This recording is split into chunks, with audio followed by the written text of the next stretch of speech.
Pray, be precise as to details. I shall do my best. The details which I remember are very strongly ingrained in my memory. The manor house is very old, and only one wing is now inhabited.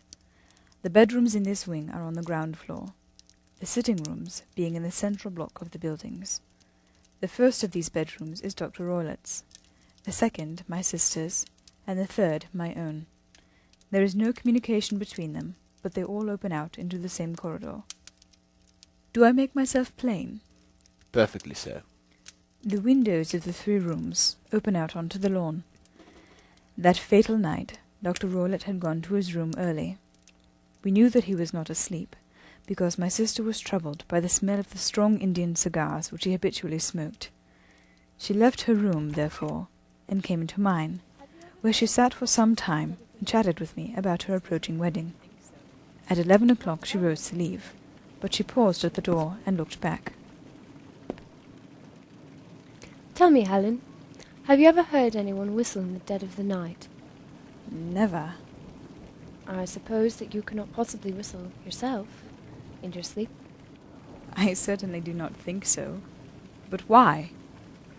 Because during the last few nights I've always, about 3 in the morning, heard a low, clear whistle. I'm a light sleeper, and it has awakened me. I cannot tell where it came from. Perhaps from the next room, perhaps from the lawn. I thought that I would just ask you whether you had heard it. No, I have not. It must be those wretched gypsies in the plantation. Very likely. And yet, if it were on the lawn, I wonder that you did not hear it also.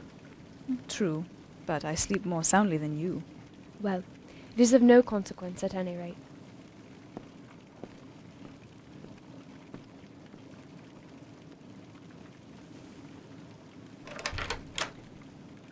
Was it your custom always to lock yourselves in at night? Always. And why? I think I mentioned to you that the doctor kept a cheetah and a baboon. We had no feeling of security unless our doors were locked. Quite so. Pray, proceed with your statement. I could not sleep that night. I was vaguely uneasy, though I could not explain why. It was a wild night. The wind howled, and the rain fell in sheets against the windows.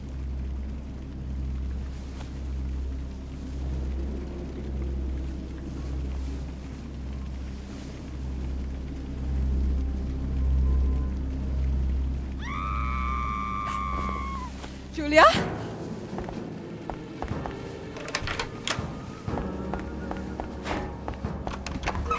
Julia! Julia! Oh my God! Helen! Helen, it was the pen! The speckled pen!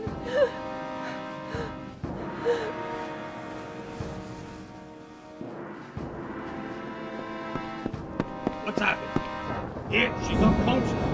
Helen, get the servants and fetch the doctor from town. Quickly!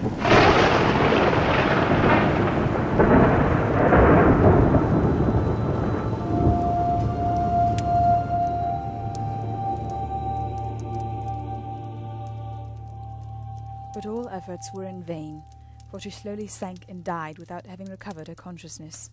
One moment. Are you sure about this whistle and metallic sound? Could you swear to it? That was what the county coroner asked me at the inquiry. I had a very strong impression that I heard it, but among the noise of the gale and the creaking of an old house, I cannot be entirely sure. He investigated the case with great care, for my stepfather's conduct had long been unpopular, but he was unable to find any satisfactory cause of death. My evidence showed that the door had been fastened from the inside, and the windows were blocked by old-fashioned shutters with broad iron bars, which were secured every night. The walls were shown to be quite solid all round, and the flooring was also thoroughly examined, with the same result. The chimney is wide, but it is barred up by 4 large staples. We were certain, therefore, that my sister was quite alone when she met her end. Besides, there were no marks of any violence upon her. How about poison? The doctors examined her for it, but found none. What do you think that this unfortunate lady died of, then? I believe she died of pure fear and nervous shock, but what frightened her I cannot imagine. Were there gypsies in the plantation at this time? Yes, there are nearly always some there. Ah, and what did you gather from this allusion to a band Speckled band? Sometimes I have thought that it was merely the wild talk of delirium, sometimes that it may have referred to these very gypsies in the plantation. I do not know whether the spotted handkerchiefs which so many of them wear might have suggested the strange adjective which she used. These are very deep waters. Pray, go on with your narrative.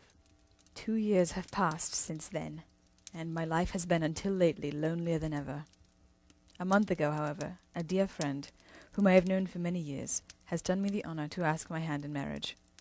My stepfather has offered no opposition to the match, and we are to be married in the course of the spring. 2 days ago, some repairs were started in the west wing of the building, and my bedroom wall was pierced, so that I have had to move into the chamber in which my sister died, and to sleep in the very bed in which she slept. Well, last night, as I lay awake thinking over her terrible fate, I suddenly heard in the silence the low whistle which had been the herald of her own death. I sprang up and lit the lamp, but I could see nothing unusual in the room. I was too shaken to go to bed again, however, so I dressed. As soon as it was daylight, I slipped down and drove to Leatherhead, from whence I have come on this morning to see you and ask for your advice.